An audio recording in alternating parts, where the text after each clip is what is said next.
Welcome to the Constructed Awareness Podcast. In this episode, Tyler Orr and Ann Simmons discuss integrating CA and EMDR.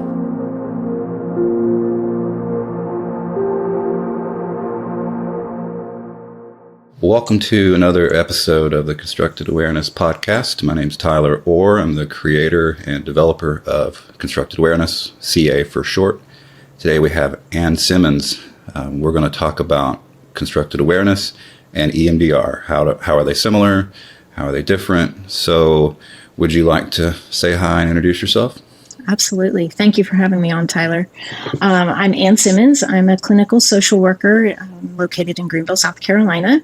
I have a private practice called Upstate Restorative Counseling. I'm licensed in South Carolina and in Florida. Oh, cool. Yeah. I'm certified in Constructed Awareness and also in EMDR, and I do a lot of both in my practice, and mostly focus on clients who have trauma, a lot of complex trauma backgrounds. Awesome. Yeah. So the dual certification, I think that's what. Yes. Well, I reached out and said, you want to have a conversation about this? Because I can't even say that. Which is funny. Can't? Yeah. I'm certified in EMDR. We'll talk about that. But I've never actually attended a CA training because all of them have been taught by me. So that's right.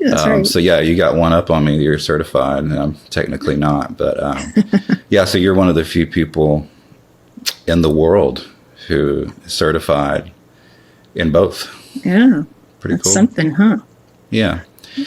Well, I think me telling my story of like my EMDR and CA journey will be a big part of this episode. Mm-hmm. But I wanted to start off by asking you, could you tell, because I'm sure there's things I don't know. And those who are listening don't know anything about your journey. So, right. Unless they know you personally. But would you mind just kind of telling me like what led you to EMDR, and then like what then led you to meet me, I think, right, which is what led you to CA. Right. I got my clinical license in 2018, and in 2019, a friend had gone through the EMDR training locally and came back and said, Ann, you've got to do this. It's a game changer in your practice. There's an attachment focus to it. And so I did some research on it, and then I signed up like January 2019 and did my basic training. And then she and I decided we're going to get certified in this and wanted to do that together. And so then we reached out to you because she knew you through her training that she did in Greenville. Right. Okay. Yeah. Yeah. Mm-hmm. Yeah. So we both got certified with you as our consultant, and by the end of the year, actually by the following year, by February, I was certified in EMDR.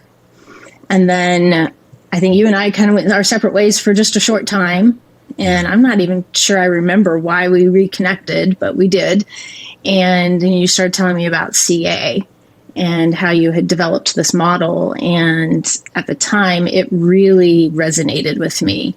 The different building blocks that you were talking about and the different things that you were doing with it. And I signed up right away for level 1. Did that. So I think I did my research. I did that in 2022 and then went right into certification with CA with another therapist. I think she was in Alabama. And that you guided me through that process as well. Yeah. So by the end of 2022, I was certified in Constructed Awareness as well. So, and use both of them in my practice. Yep. And then there's level 3 coming up. Yes, I'm excited about level 3. Hopefully you'll be there. I am. I've already registered. Oh, you have? Okay, good. Yes. Awesome. Cool. So I guess it's my turn. Yeah, tell us about your your journey with EMDR and CA. And I'll kind of tie in like the sort of like EMDR's influence on the development of CA, because that's there. And that's important to talk about. But so where do I start? I wish I had the dates like you do, but it was shortly after, I was unlicensed, I think, shortly after graduation. God, when would that have been? Maybe 2017 or something like that. Mm-hmm. Maybe 16. I did an EMDR basic training. I did it with Personal Transformation Institute. That's who you did yours through, I assume. Right. Right. Yeah. Yes. Had a great experience. I was done like a year of somatic experiencing training and had read and learned a lot about Hakomi method, and they sort of incorporated some of that. So it was really attractive. And the training ended up being like the guinea pig, like the person who was the demo in front of, like a group like 40 people, which was kind of nerve wracking, but it was a great experience. Like, it was life changing. It was a big transformation that happened because we did like 3 sessions in that training together. And so I was like, this is what I want to do, right? And so that's what I did. I started to pursue that. So I got certified in it and then became what's called a consultant, which is like you're teaching it to therapists who are going through the certification process. And then started assisting at trainings, and then eventually was contracted through PTI to teach EMDR basic training. So I was a EMDR trainer for a couple years, and so I did basic trainings with them, and then started doing advanced trainings on my own, and those focused on mostly on chronic pain, because that was sort of my niche for a while. But if you don't know anything about EMDR, there's 8 phases. And so the phase 1 is called history taking. Phase 2 is called preparation, or I always called it resourcing because I felt like that was a more accurate way to describe it. And phases 3 through 7 is the eye movement part. It's the like trauma processing part.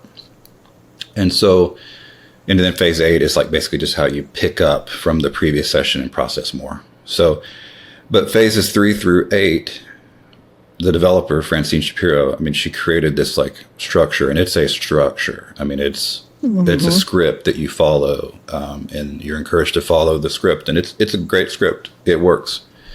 But I saw my very first training I ever taught by myself with no co-trainer or I wasn't like working under somebody. There's 6 days of training. At the end of day 6, in the final hour of the day, like we're doing like group discussion, wrapping up the training, somebody raised their hand and they said, "What's a resource?" Oh. And I realized I'd messed up real bad because they missed a whole phase 2 of EMDR. And so after that, I kind of committed, like, I'm going to focus more on phases 1 and 2 in these trainings, but no matter how much I focused on it, at times I felt like I overdid it. I would still get those questions, like, what is resourcing? What is history taking? When do we do it? Why do we do it? And I think I realized the problem was there's so much structure around phases 3 through 8, and there was no structure around phases 1 and 2. Does that make sense? It does, because I remember being confused about resourcing in my training too. Yeah, and the focus of the training really is on that phases 3 through 8. Right. Because you're learning that process, that intervention. So I was in California teaching a basic training, and I asked if I came back and taught an advanced training on how to put a structure around phases 1 and 2, would anybody be interested? And the whole room just like electrified, everybody's like, yes. Because I wasn't having any problems with phases 1 and 2 because I was doing what would become CA. Right. You follow me? Is that all? Definitely. Sense? Yeah. Yep. So that's where it started. That's where I saw the need. There's a need for something to help prepare people, because phase 2 is called preparation. What are we preparing them for? I always say it's to answer the question, what are you noticing now? Because that's what EMDR therapists ask over and over during the process. Yes. And so I thought, well, I can put a structure to this, to the history taking and the preparation. And that's what encouraged me to take like some of these ideas and the ways that I was working and begin to put it into like the form of a model and a training. But along the way, it sort of ventured away from EMDR as I was developing it. And it didn't meet the definition of EMDR. It didn't meet like the tenets of EMDR. It had sort of its own stuff.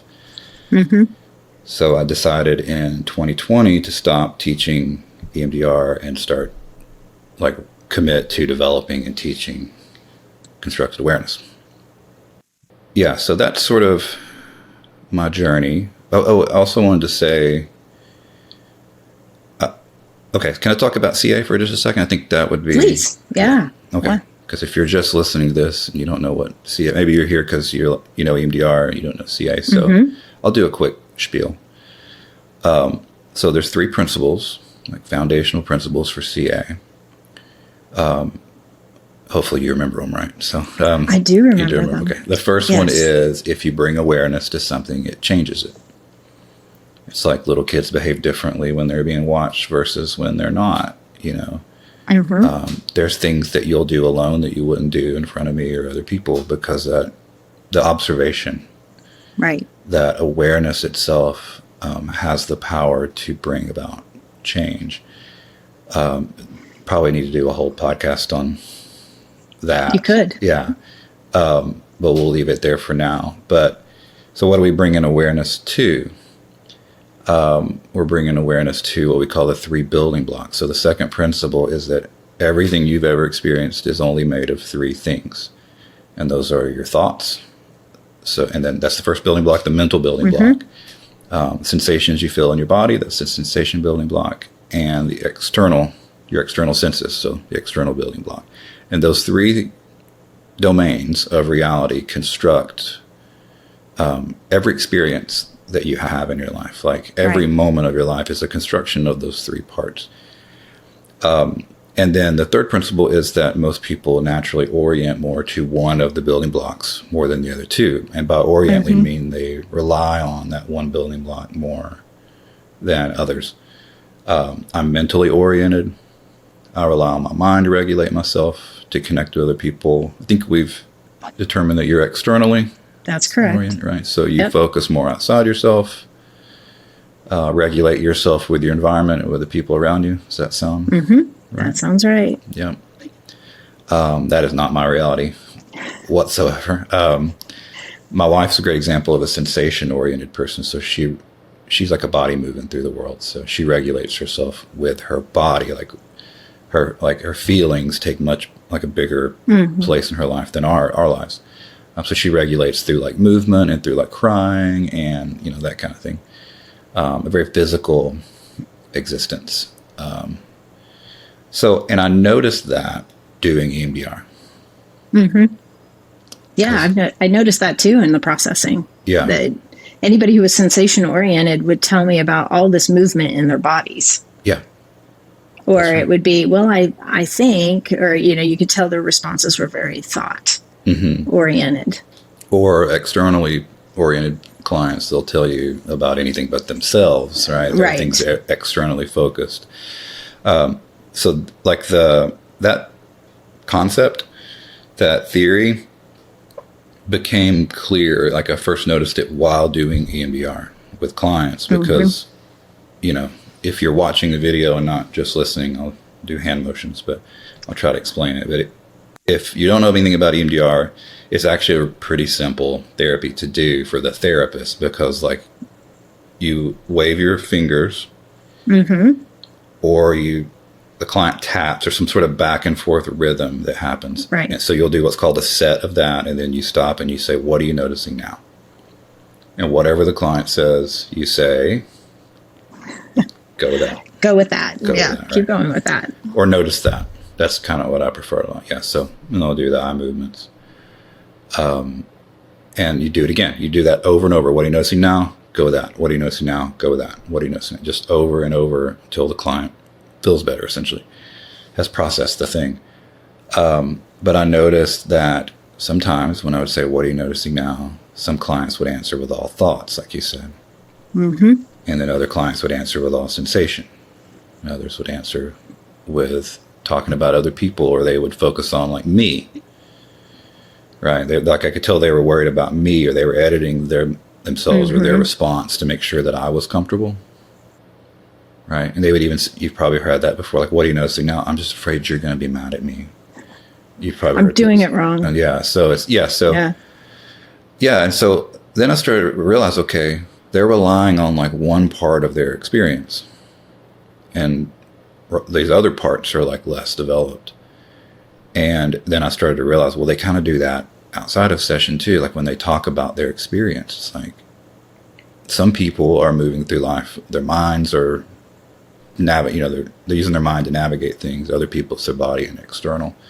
So I thought, well, what if I go back to history taking and figure out how they're oriented? So which building block do they rely on the most? Mm-hmm. Would that change how I do resourcing? Because like the training we did had the EMDR training we did had a lot of resources. Yeah. But I felt like, and then I'd love for you to speak to this, but it didn't feel like we really learned like how to, which ones to use or. Right. No, I never really had a clear understanding of which one to use when, right? Other than safe, calm, place, right? And not everybody can even do that one comfortably. They can't, maybe they don't visualize things well. Yeah. So that one can even be challenging for some folks, but the rest of them, I guess, felt random. Mm-hmm. Like I'm just doing it because I'm supposed to do it in phase 2. Right. And I think that's where a lot of the questions were that people had in the trainings. But I started to realize, like the calm, safe place, that's a big EMDR. Mm-hmm. Every EMDR training that's ever been taught has, everyone's learned that. That's like the foundational sort of resource that Francine Shapiro taught. And I think like that probably works best for mentally oriented clients. Francine Shapiro was very mentally oriented. I mean, if you read her book, it's so heady. Right. I mean, it's so like just mental. It is. Yeah, I remember. Yeah. And so like, but what happens if clients aren't connected to their thought? That building block is kind of outside of their reality. Like they can't, like my wife, for example, is sensation oriented. I remember I asked her one day, like, so like, what do you notice when you see thoughts? And she was like, see thoughts. What do you mean? Like it was she was like, what are you talking about? You see thoughts? And it's like, yeah, doesn't everyone? And then I realized, no, it's like, and it's because like people, like for her, that if you put her building blocks in order from most use to least use, most of the time it's in the arrangement of sensation first, external second, mental last. Okay. So SEM, right? And yeah, that makes sense, right? It's like she had a hard time like visualizing thoughts. She said she couldn't even hear her thoughts. So she has learned that through practicing CA. She's my guinea pig for so much of this stuff. Right. But yeah, it's like, so I thought, what could this inform the resourcing that I do? Because let's say like her, for example, we know that the sensation is overdeveloped. Mm-hmm. So that would tell me that maybe like she could benefit most from externally focused resources or mentally focused resources. So I started to develop resources for each of the building blocks, and the resources are all focused on awareness.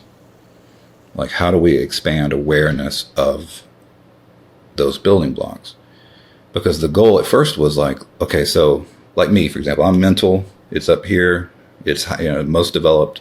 External and sensation are less developed. We could focus on resources for external and sensation to bring those up.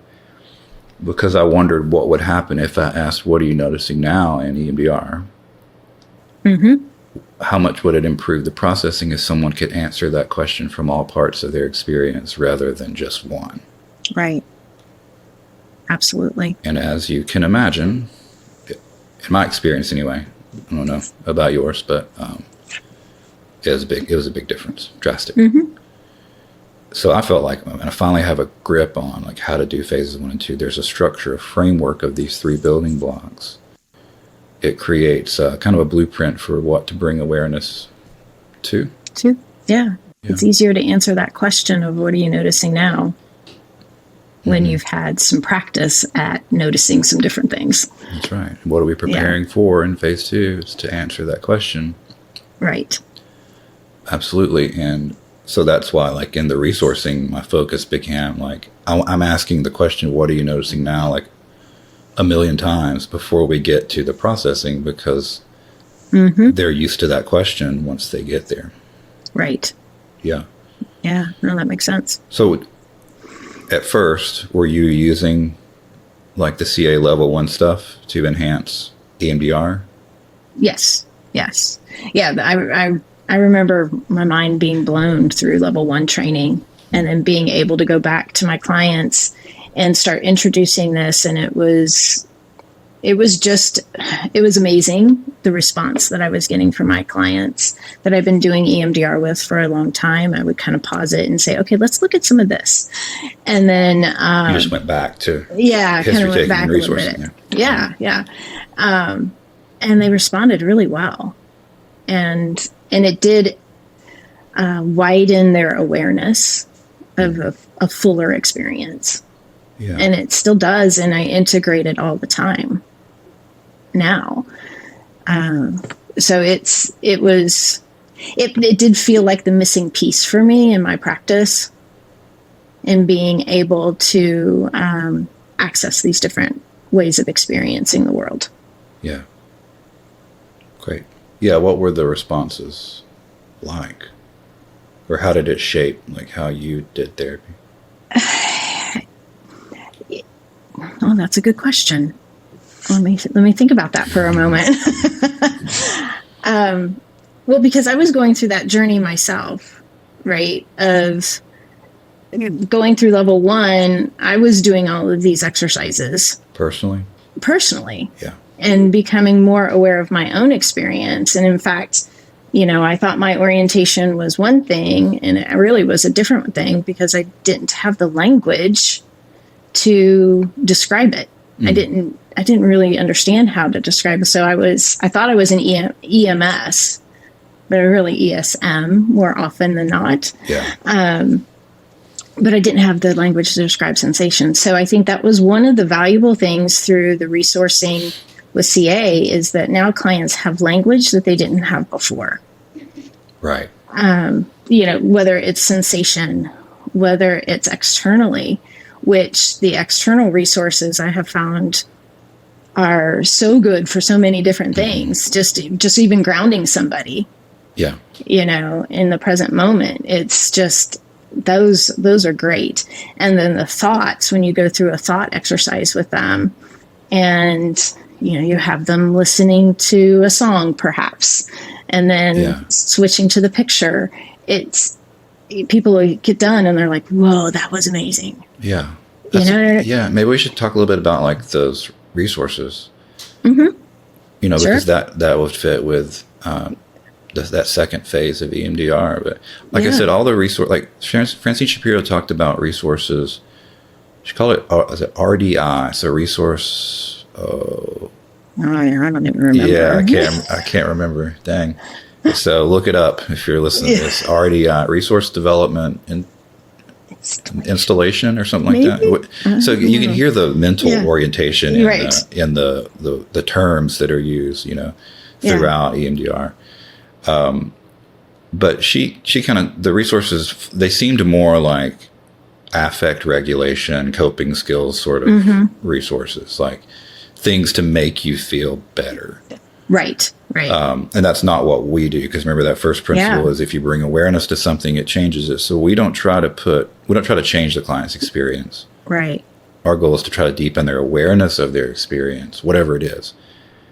And then, as we've seen, right, change just starts to happen organically from that awareness. So the resources are different with CA. They're all focused on awareness. Yeah. And so it might sound overly simple, but it's like if someone is underdeveloped in sensation, then we start with like basic fundamental skills for connecting with and describing sensation. If they're underdeveloped externally, then we focus on developing those resources for looking at things or hearing things or touching things. Those are the 3 senses that we focus on. You can do smell or taste, but that's not always appropriate in every situation. Right. I don't think I've ever done either one of those. Yeah, but I have before, and it works great. Some people, it's like a certain smell is like super regulating. So But thoughts are the same way. And I think that's really what shines in a lot of ways with CA. It's like, it's not like CBT kind of thought work where we're not teaching clients to think differently. We teach clients to look at and listen to their thoughts. Right. Yeah, it's a mindful way of doing therapy. I always think like a bottom-up way of working with thoughts. That's kind of how, instead of a top-down, where CBT is very like restructuring thoughts, reframing thoughts, which in my opinion is just therapeutic repression. We're just teaching clients a new way to not experience their experience. Right.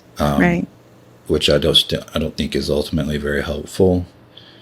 But so instead, it's like we're teaching clients to actually like hear and see their thoughts as they are, to experience them as thoughts, not as reality. Because people, it sounds like it's not something that would be true, but you've seen it too. It's like most people can't tell the difference between what they see and hear in their mind and they see and hear in their environment.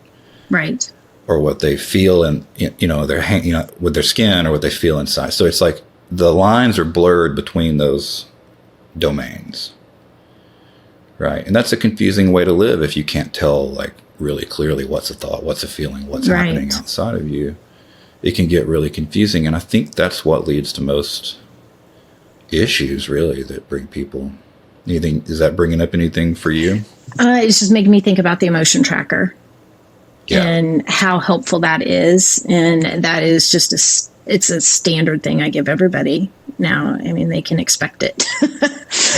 Just gave it to a client this morning to work on, and and just talking through that. And interestingly, I have my clients reverse engineer it and work from the bottom up. Me too. Yeah. Because I'm saying, no, if you already say, oh, this is anxiety, and then you look at it through that lens when you're writing everything, really it might be excitement because it kind of feels the same in your body, right? Yeah. And you might miss it. So I do have them do it reverse. And we just talk about it. I said, this is practice for identifying your building blocks, getting used to the idea of doing this. I said, maybe a side benefit will be you'll feel better after writing it out. But I said, that's not what it's designed to do. It's not the goal. Yeah. That's not the goal. It is oftentimes the effect, but not always. Absolutely. Right. But a lot of times clients will say, well, why am I doing this? What's the point? Mm-hmm.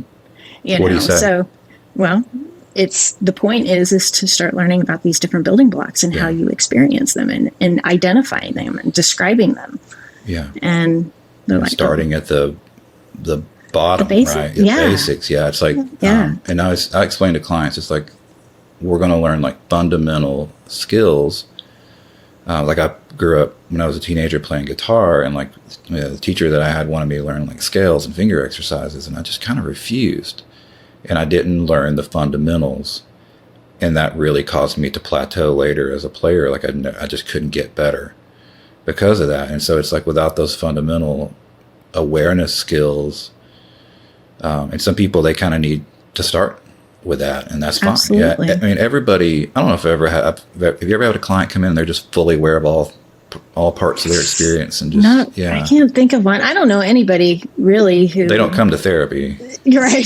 They're aware of all of that. Yeah. Well, and how many of us truly grew up learning about those kinds of things? Right. Oh, what's happening in your body, honey? I don't know. I'm just angry. Yeah. That's right. There's no conversation about it, no naming it, no learning about it. Yeah. We should do like a whole nother podcast just on the CA resources. Yeah. I think it's valuable because it's a huge piece of it. Mm-hmm. Because, and then that just builds into how you process using these building blocks. That's right. So. And then the next step, once you have awareness of all three building blocks, you can connect with and communicate those things. We do something called tuning, which is guiding the client to shift between the building blocks. Right. Like an example that I give in the training is tuning. It's like tuning an instrument like a guitar. It's like you can't know if the instrument is in tune with itself without hearing the other strings. So it's like I went through my whole life plucking like my mental string. Think of the guitar as like my nervous system, right? So I'm plucking that mental string, and I can make sound. I can make music with one string, but I can't make like you can't make chords on one string, right? Right. So it's like the way that you tune an instrument without a tuner is you play a note on one string and then you play the same note on another string and you see, are they in tune or dissonant? Mm-hmm. And once you hear it, then as a player, you know what to do to tune it, right? You know, okay, that's flat. So you make it sharp till it's in tune. So it's like, that's the way I think about it. That's why I went with the word tuning. It's like we're checking in with these other like strings or building blocks, these different parts. And when you do that, it lets you know if your system is in tune or not. And then I don't know, it's like magic is what it feels like to me. It's like people just kind of know what to do when they recognize. The nervous system knows what to do to tune itself. And we see that over and over and over again. So once they have awareness of each building block, that becomes the practice. And that's where like that emotion tracker thing comes in, which is another, that we're basically tuning. It's okay. You notice that you feel anxious. You say you feel anxious. Let's deconstruct that into its 3 building blocks. What do you notice in your mind? And they're like, well, I notice that a thought of my son leaving a chip bag and a bunch of stuff all over the coffee table. That may or may not have really happened in real life. So, okay, what do you see? I see the chip bag. I see, what color? We're connecting with those details. And then, okay, what do you feel in your body as you see that picture in your mind? I feel tightness in my chest and there's heat or whatever it is. And then you can go external. Is there anything in the environment that you notice that's activating that? A lot of times it's cool in session. People will be like, well, no. Mm-hmm. And that kind of shows like the mind and the body are sort of fueling this emotional. It's like, how often are you in a safe and stable environment, but you're like a nervous wreck or you're mad or whatever? It's because your mind and your body are fueling each other. So sometimes, like you said, connecting with external can be grounding because the person is like able to recognize, oh, there's nothing happening in the environment that's stressful. Right. And that's teaching their system to recognize the difference between what's happening inside and outside.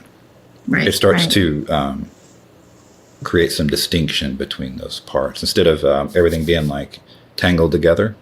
Right. Right. We start to unravel that experience, thought and sensation and external perception one at a time. Mm-hmm. Yeah. No, that's great. Does that make sense? It makes sense. Absolutely. So once I had this awareness of these 3 building blocks and this idea of tuning and switching between the different domains of reality, I started to develop. So that became, by the way, CA level 1.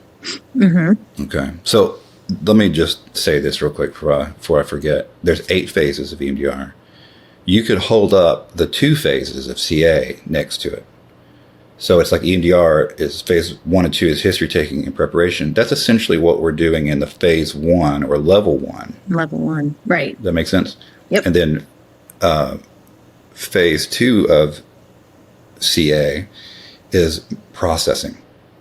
And that sort of aligns with phases 3 through 8 of EMDR. So what I did, the material, I guess you could say, the interventions that became CA level 1 was doing that with history taking and preparation. But then I started to integrate the awareness of the building blocks and the tuning into EMDR processing phases 3 through 8. I don't know if you did naturally after you learned level 1, but that felt like the next step for me. Were you able to? Right. I don't recall if I naturally flowed into it because I think I did level 2 pretty quick after finishing level 1. That's right. So I didn't waste much time. Yeah.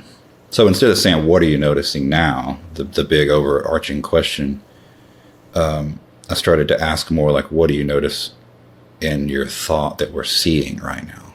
Like, what are the details? Like, what are the objects? What's in the background of the picture? And I'd never done anything like that before. But before, it was just, what are you noticing now? Just wide open question, which I think is too much for a lot of clients.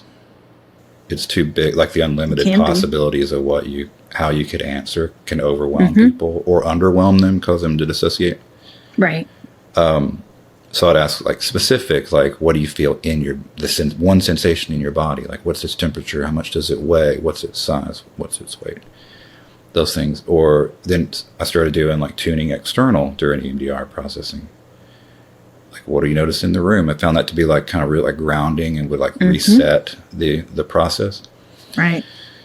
So eventually I just like dropped the EMDR protocol altogether and found that I could process memories by just tuning. And so I was reading a lot about something called memory reconsolidation, which is a brain science thing at the time. And like, there's some really cool stuff coming out with that. And I developed a new way of processing using tuning, and it's like supported by the memory reconsolidation research. And that became CA level 2, which is a whole different way of processing memories. Right. I don't want to speak. I think it's great. By the way, I love EMDR. If I say that I prefer CA over EMDR processing, it's not to dismiss or discount or insult EMDR in any way. EMDR is great. But I would love to hear your experience of CA processing versus EMDR processing. How would you describe like the difference of the model or the structure of it, and also like how clients respond and how you feel about it? Yeah. So, obviously EMDR is just very structured. Very structured. Like you said earlier, you follow the script, you ask the questions, and then you move on. What I found to be so beneficial with CA was it was so much more interactive with my client. So I naturally had some clients who, they want to chat a little bit more when you ask them, what are you noticing now? And it became pretty obvious with some that CA might work a little bit better. And so there was one in particular client, I transitioned her to processing with CA, and it was phenomenal. Like we got to interact more. I got to be trusting and using my clinical judgment more in how I did the things that I did, and maybe the things that I might suggest that she try. And I remember one session she was processing a childhood memory, and I was asking her about the picture, and she was noticing some different things about the picture that she'd never noticed before. And then all of a sudden she just kind of looks at me. She's like, whoa, what is this voodoo you're doing on me? And I'm like, so it was, but she got to the exact same place that with CA that she would have gotten to with EMDR. Yeah. And the piece I love about CA is I'm not asking all these questions about, on a scale of 0 to 10, how disturbing does it feel to you now? And getting them back into that frontal part of their brain and asking these questions. And I'm really concerned about, okay, is there mind-body agreement? You look at that picture, how is your body responding to it? And it would just be amazing. It's like, no, I feel calm. That's how we know that the processing is done with CA. We let the body decide, not by scaling it. Right. 1 to 10, 0 to 10 or whatever, like what EMDR does, which is mental. Right. It's like, we know it's done when the body goes, okay, I'm okay with this picture now. I'm okay. Yeah. And so now I find I'm integrating CA into everything that I'm doing, in my EMDR processing when I do EMDR with clients. Oh, I thought you meant like personally, like everything, go in the grocery store or whatever. Yeah, everything. Sometimes, yeah. That's what I do. Yeah.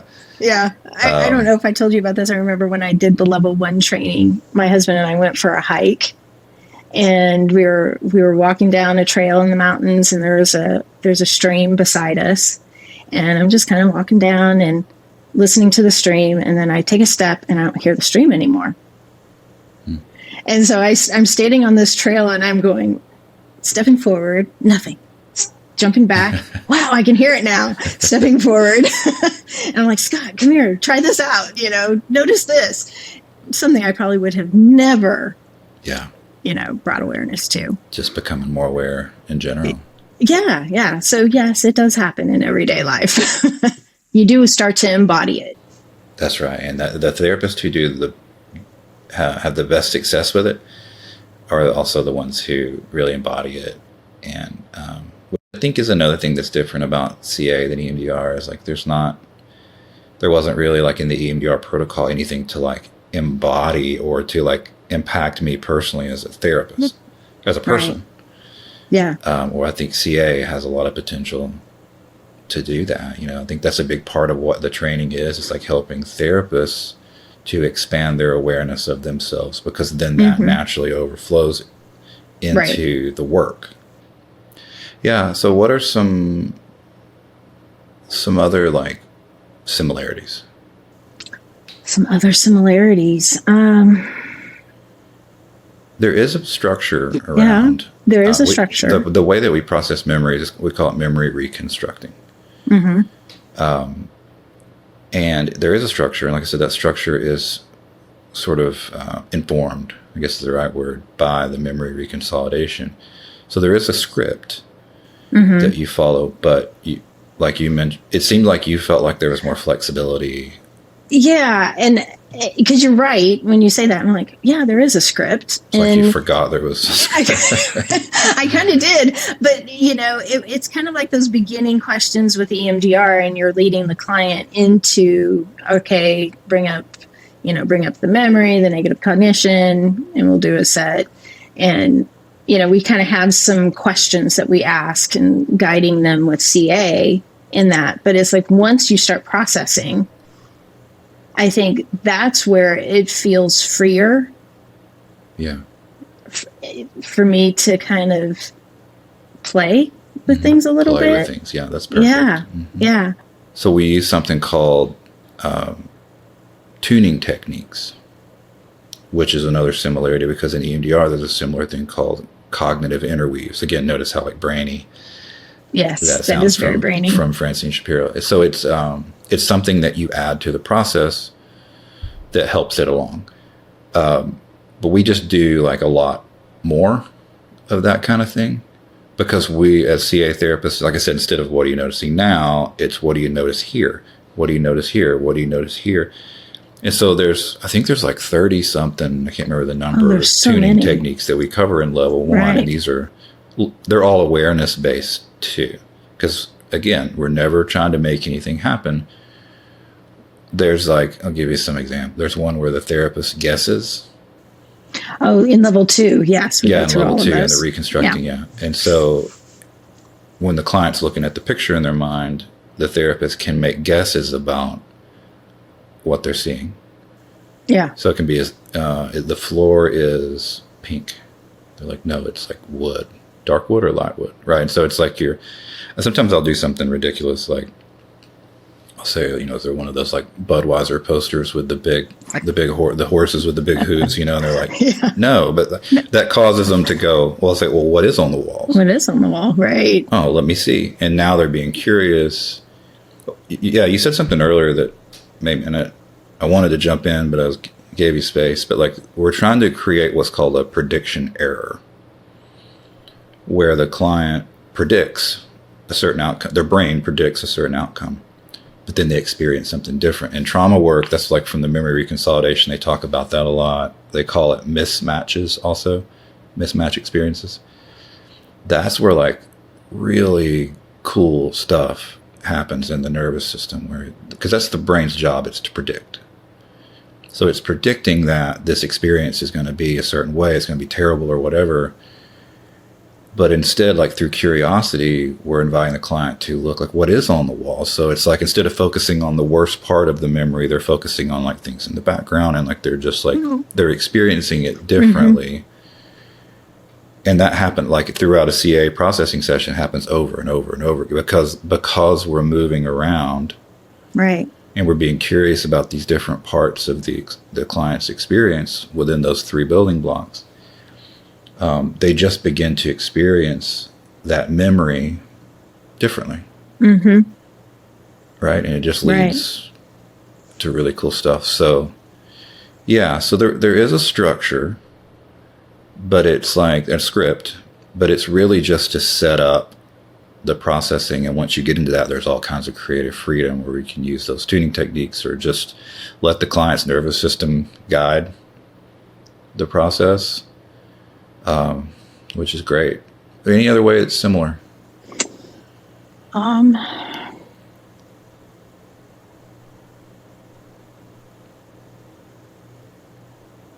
The end result's the same. The result's the same, yeah. That's similar, I guess. Well, how do you think it's different?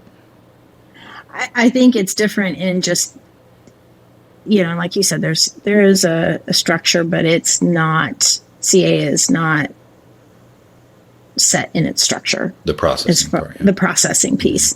And I think that for some of my clients, that has been the biggest difference, is being able to interact with them and actually, then you feel like the therapist is a participant in it, and you are, like I said before, I could use my clinical judgment. I can suggest doing all kinds of different things that might seem odd or wild, and if the client's willing, they go along with it. And that's sometimes when the biggest transformation happens, is when they try something that seems out of the ordinary or different. Where with the EMDR, we try to stick to the, what are you noticing? Okay, keep going with that. Notice that. And, I wouldn't say I'm good at doing that all the time. But well, to me, EMDR, it felt like the processing of EMDR, felt like such a shift from because it's almost like, okay, now we're doing this completely different thing. Right. To process this, it's different than the talk therapy and the resourcing that we've been doing. It felt like disconnected. And I had clients say that it's like, there's no way to prepare the client for this sort of energetic shift, because now all you're saying is, what are you noticing now? Right. And it can it felt like impersonal. And I think I got that feedback from clients before, I don't like this connection that's happening as much. And that's where I think CA, especially with doing the CA resourcing into the CA processing, it's the same stuff. It doesn't feel any different, and it feels engaged, and the client feels more connected. That's my experience anyway. Is that yours? Yeah, no, I agree. I agree with you. And I think that's why, I would say probably more eclectic EMDR therapist now because of it. Mm-hmm. And I won't hesitate if I'm noticing something during processing to maybe throw some CA in there and do some different things that may not be as, in the teachings. That's right. In alignment with what EMDR would say you're supposed to do. That's right. There's a lot of stuff we let go of in CA processing from EMDR, like the idea that you're supposed to work with the earliest memory, or that you're supposed to work on the memory that you worked on last time. I've abandoned the idea that a memory is ever complete or incomplete. Those are the terms that are used in EMDR. The processing that's done in the session is the processing that's done in the session. It's not complete or incomplete. We talk a lot in level 2 about how you technically don't ever remember something the same way twice. It's reconstructed differently every time. So I was taught, once a memory is complete with EMDR, it's completely processed, then you don't ever have to return to it. But you've probably had, like me, times where clients have completed the process of a memory, and then a couple months later it's showing back up again. We've kind of thrown all that out with CA, and it's like, okay, let's process it again, because it's the way that it's recalling in this moment. There's something new. This arrangement of it, needs processing. Right. And so, that's a big difference too. I think another thing is EMDR, its sort of catalyst, the thing that it believes drives the change, is the bilateral stimulation, that back and forth rhythm, like the eye movements or the tapping, like we talked about earlier. CA that doesn't do any of that. The sort of mechanism that it uses, I guess we could say, is the tuning. Right. But we do also invite clients to hold on to an object.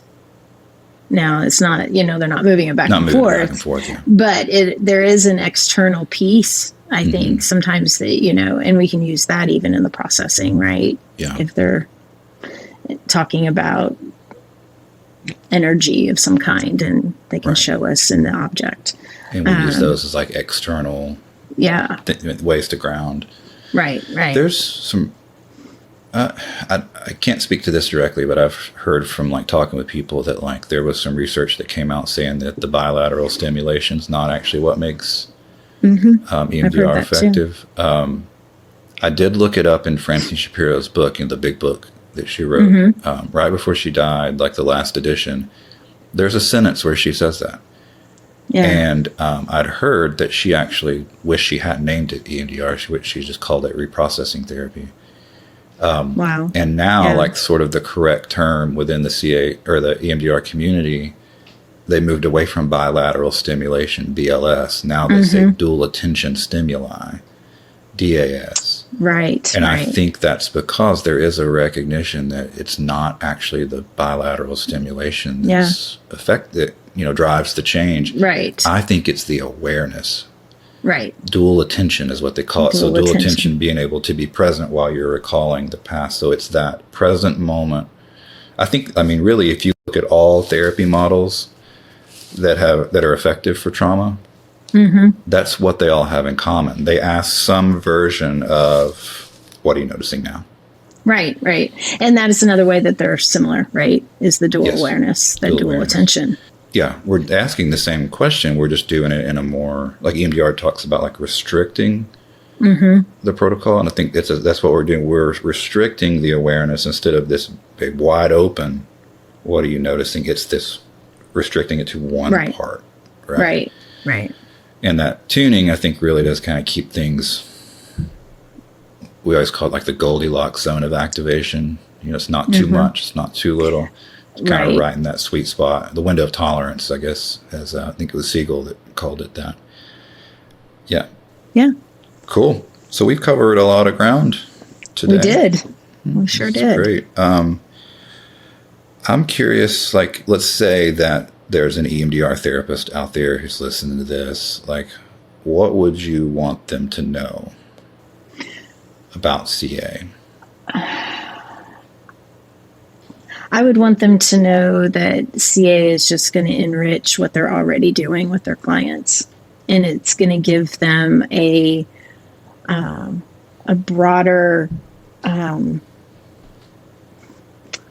of a better word, toolbox, if you will, to pull from. But I don't know, CA gets kind of under your skin and you start to embody it, and it starts to infiltrate what you do. So I would just encourage somebody to check out level 1 and just see for themselves or have a conversation with you and hear you talk about it some more and how I thought EMDR really transformed my practice, but CA took it to the next level and it impacted me as much as a clinician as it did my clients, and helping them. Great to hear. Thank you. You're welcome. Because CA is a model of therapy where I think EMDR sort of teeters on like between being a model and an intervention because it's so focused on this one intervention. It does have theory, but CA, it's a model of therapy. It's not just it incorporates interventions and it's based on theories, incorporates different approaches. But because of that, like it's a lot of training. Yeah. Like each level, there's 3 levels. Each level is 30 hours. It's 4 days. Whereas you do an EMDR training and like you learn it's this one training that you do in 6 days. So if like you're interested in this, but that sounds like, wow, that's maybe, 4 days is too big of a commitment. This is good timing because yesterday I posted on the CA website. I've done it before. Done it twice. That's going to be my 3rd time, but a 2-day training that integrates CA and EMDR. So a lot of the stuff we've talked about is we actually do a training about it. You don't have to be an EMDR therapist to attend. If you're it would be just a good intro to CA kind of training. But it's 12 hours. It is EMDR CE approved. So, if you're certified in EMDR, you have to have 12 hours. Is it every year or every 2 years? Every 2 years. 2 years, yeah. Mm-hmm. To maintain your certification. So the training is designed to meet that. But it's an action-packed 2 days because I'm taking what really is taught in 4 days in level 1 and trying to cram a bunch of information into really the first day of that training. And then the second day we really get into like how do you integrate it into the processing. We'll do live demos and everything. So if you're interested in that, it's on the Constructed Awareness website, constructedawareness.com. The training is called What Are You Noticing Now? Integrating Constructed Awareness and EMDR. And that's a good training too. I remember sitting in on that one and taking it. So you did that one. Yeah. So it's fun. I'm excited. Like I said, I love EMDR. Like I just renewed my EMDR consultant status. So good. If anyone out there is interested in doing EMDR consultation with a CA twist, I'm doing that with a couple folks right now, and it's so much fun. So that's awesome. Look me up for that if anybody's out there. And maybe you don't want to make the full commitment into CA and doing all 3 levels. There's a certification program. We haven't even talked about that. No, we didn't. But maybe like this training that I mentioned, the integrating. Maybe you want to be an EMDR therapist. Love that. Right. But I think CA could help take your EMDR practice to the next level.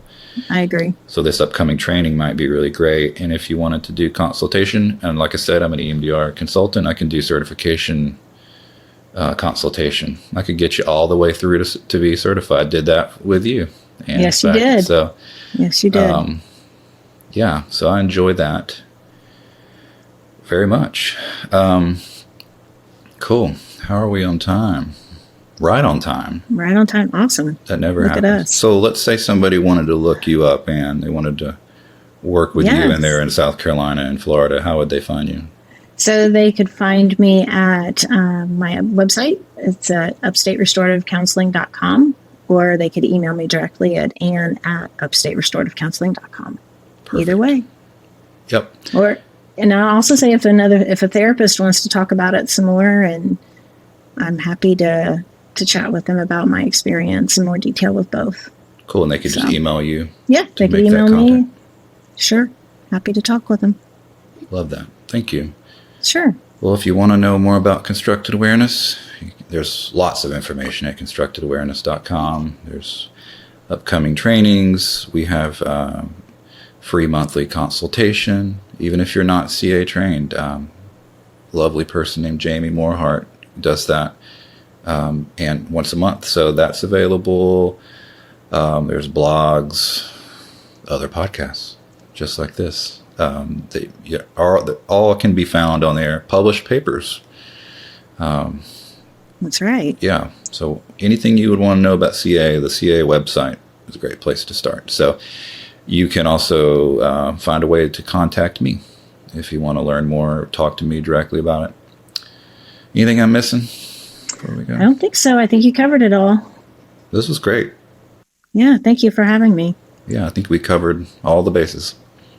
Awesome. Cool. Happy to do it. Well, thank you for joining me, and thank you for listening. And we'll catch you next time.